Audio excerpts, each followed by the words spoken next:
आप सभी को मित्रता दिवस की बहुत बहुत शुभकामनाएं। मित्रता दिवस के उपलक्ष्य में हम आप सब लोगों के लिए एक लघु कहानी लेकर आए हैं जो पूरी तरह से काल्पनिक है। तो चलिए हम अपनी कहानी शुरू करते हैं। अरे ये क्या, भला ये कैसे संभव है? ऐसा तो नहीं हो सकता।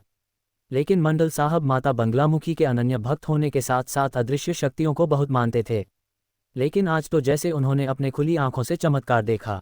हुआ यूं कुछ था कि मंडल साहब तकनीक कार्यालय में सीनियर पद पर ऑफिसर थे और उनका बाबू विवेक जैसे उनका साया था। वह कहने को ही मात्र बाबू था, लेकिन बचपन से ही मंडल जी और विवेक साथ साथ बड़े हुए, दोनों अच्छे दोस्त थे। मंडल बाबू उम्र में विवेक से थोड़े बड़े थे, इसलिए विवेक मंडल बाबू की सारी बात भी माना करते थे। विवेक के पास पढ़ने के लिए पैसे नहीं थे तो मंडल बाबू के परिवार ने पढ़ा लिखा कर इस काबिल बनाया कि वह अपनी मेहनत पर ही पहली बार में ही बोर्ड में चयनित होकर उच्च श्रेणी लिपिक के पद पर उसी कार्यालय में पदस्थ हुआ जहां मंडल बाबू एक सीनियर ऑफिसर थे। पूरे कार्यालय में उनकी जोड़ी राम भरत सी लगती थी।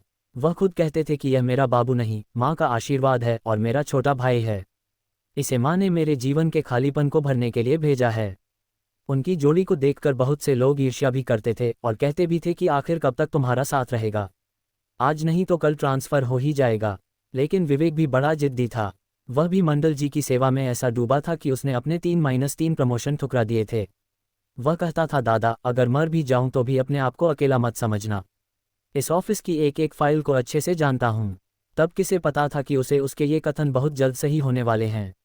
नियति ने ऐसा खेल खेला कि एक दिन ऑफिस से लौटते समय मंडल दा का स्कूटर अचानक अनबैलेंस हुआ। तभी विवेक जो गाड़ी में पीछे बैठा था अचानक दादा को अपने ऊपर लेकर लिया, जिसके कारण रोड के किनारे पर लगा हुआ साइन बोर्ड विवेक के सिर से जा टकराया और वह वहीं घायल होकर गिर पड़ा। मात्र 2 दिन के समय में ही डॉक्टरों ने उसे पहले कोमा फिर मृत घोषित कर दिया। मंडल बाबू पूरे 15 दिनों तक एकांत कमरे में माता बंगलामुखी के सामने बेसुध से पड़े रहते। उनका विवेक के लिए वास्तविक प्यार तब सामने आया जब उन्होंने अपने त्यागपत्र की घोषणा कर दी कि भाई के बिना ऑफिस में मन नहीं लगेगा, क्योंकि मंडल दा बहुत ही ईमानदार और न्यायप्रिय व्यक्ति थे। अफसरों ने समझा बुझाकर पुनः काम पर उन्हें बुला लिया। आज अचानक एक जलगांव की फाइल जो महत्वपूर्ण विवाद का विषय हुआ करता था को न्यायालय में पेश करना था, इसलिए मंडल दा को वापस बुलाया। वह बुझे मन से ऑफिस तो आए, लेकिन आते ही विवेक की कुर्सी को देखकर फफक कर रोने लगे, फिर काम में लगे।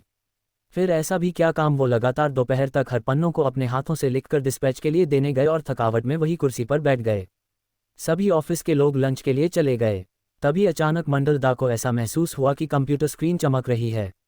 थोड़े ही देर पहले अपने ऑफिस में लगी मां की तस्वीर को देखकर विवेक को खोने का शोक मना रहे थे। इस बीच कंप्यूटर स्क्रीन की चमक ने उनका ध्यान अपनी ओर आकर्षित किया और उन्हें अपने पास विवेक के होने का एहसास होने लगा और कंप्यूटर अपने आप ही चल पड़ा।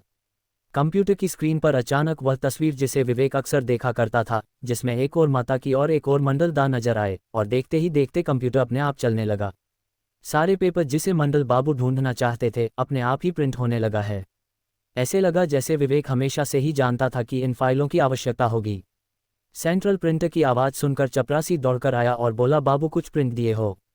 मंडल दा कुछ नहीं बोले। उनका ध्यान उस कीबोर्ड की ओर था जिसमें एक अंतिम खत लिखा जा रहा था। मेरे दादा, मेरे दोस्त, आप अपने को कभी अकेले मत समझना। मैं माँ के आशीर्वाद से हमेशा आपके साथ ही रहूँगा। आपका दोस्त विवेक। समाचार पूरे ऑफिस में आग की तरह फैल गया। कुछ लोग इसे अफवाह बोल रहे थे तो कुछ लोग सही समझ रहे थे। अब तो उनके जीवन में जो उनसे ईर्ष्या करने वाले भी नतमस्तक थे कि वाकई जन्म और मृत्यु से परे भी एक दुनिया है जो उन दोनों दोस्त को भी अलग ना कर पाए। आज भी ना जाने मंडल दा उनके ऑफिस में आकर पुनः प्रफुल्लित हो उठते हैं और मां को भोग लगाने के बाद अनजाने में ही एक बार विवेक को जरूर पुकारते हैं। धन्यवाद।